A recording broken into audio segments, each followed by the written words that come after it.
Yep, that's me. You're probably wondering how I ended up in this situation. Clone Wars Season 7. It made me teary-eyed. In the last 4 episodes, each episode choked me up a little bit in those last 4 episodes. I mean, damn, man. But if you think I liked everything in the season, you got it wrong. The first arc with the Bad Batch, I had such high hopes for it. I thought it was going to be awesome. I'm not saying it was horrible. It definitely wasn't horrible. It was watchable. It was fun. It was okay. But I was expecting so much more from it. Number one, the guy, well, I know it's the same voice actor, but the big macho clone, oh, the voice acting in that, it was just too... Oh, man! Oh, I love D. Bradley Baker as the clones, but geez, that made me cringe. I'm sorry. And then on top of that, the action scenes. Now, I know that Clone Wars has always had this plot armory thing, but it's always been slightly believable because the droids are slow and inaccurate. That's the whole thing of them. They're slow and inaccurate and they're mass-produced.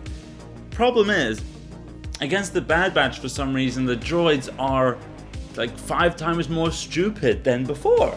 It's weird, man. Like, they were always stupid and now they're 1,000 times more stupid. Like, literally, the Bad Batch gets encircled at one point. And no, you can't consider this a spoiler. It's Clone Wars. Of course they're gonna fight droids. They get encircled at one point, and the droids start firing. Only 3 seconds later, while the Bad Batch are in open area, do they start firing back, but they're encircled in this like corridor.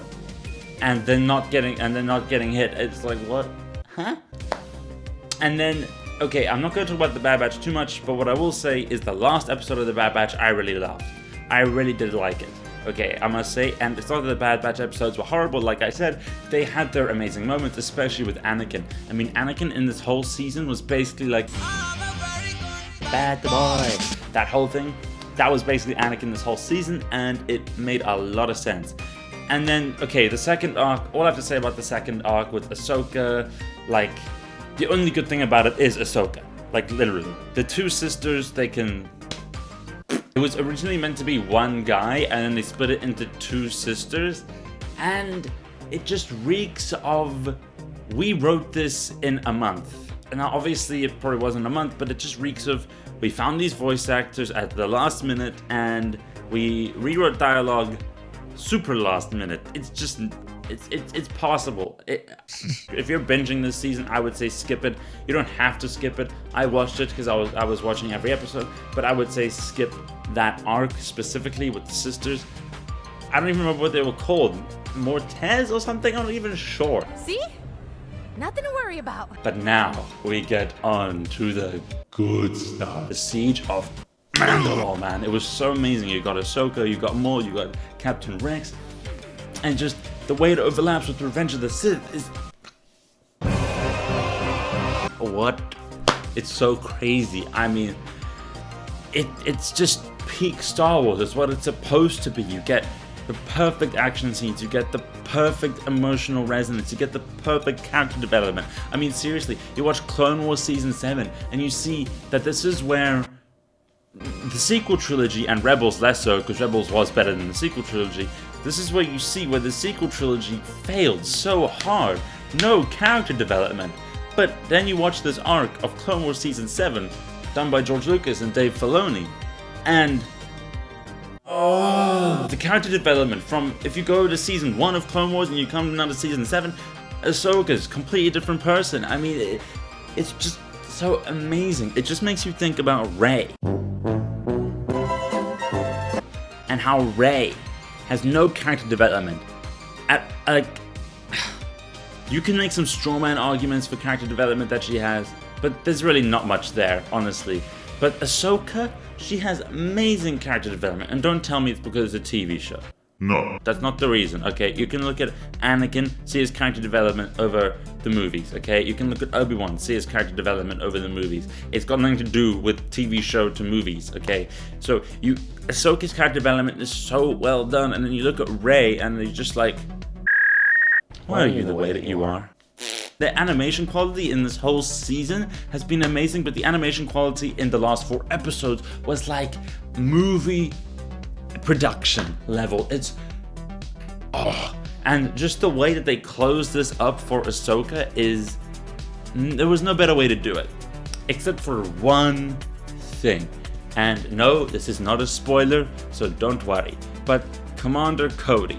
We all know in Revenge of the Sith, he does the whole blast them. You know, without spoiling, when you see Order 66 play out in the Clone Wars show, like from Ahsoka's point of view, it just made me think, I don't know, why does Cody get the cold end of the stick? If from season 1 of Clone Wars, he's always been this side character, whereas Rex gets full, like, character treatment, which I never got, personally. It's always been a gripe of mine with the series, as much as I love it. Because Cody was my favorite growing up of the clones, having only growing up on the movies, because the show wasn't out yet. And, like, I don't know why they couldn't have developed Cody like they did Rex. And the funny thing about the Bad Batch arc is that Cody is shown at the start of it. I think he's gonna get action, and then he doesn't get any action.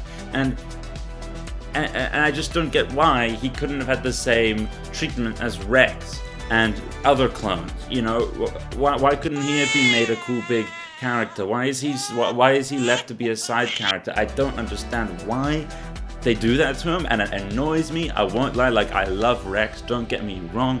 He has some amazing moments in this season as well that are just next level. But I just don't get why they do my boy Cody dirty. Because, I mean, especially with Obi-Wan, the amount of story there that you could have is unparamount, but they just leave him in the dirt. I don't get it at all, man. I don't get it at all. But that being said, Darth Maul, someone who you could argue, I mean, in episode 1, he was a main character, but not really, if you know what I mean. So in the overall Star Wars universe, he was like a side character in a way.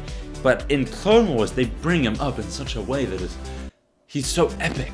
I mean, he was epic in season 4 of Clone Wars, and he's even more epic in season 7 of Clone Wars. I mean, it blows your mind what they did with this. And the great thing is that the show continues to age with its audience. You know, every season of Clone Wars got darker, and this is no exception. I just... oh. And again, I can't spoil, but there's a little scene that is like a time jump. I'm not gonna say the where or what, but the... oh. Just the way... I couldn't have asked for a better ending to Clone Wars. I couldn't have asked for a better ending to Clone Wars. Okay, man. So, in closing, I don't do ratings, but I'm going to give Clone Wars Season 7 an Order 66 out of 10. Thanks everybody for watching. This has been Randy, and I will see you in the next video. Twitter link down below, and Discord link down below.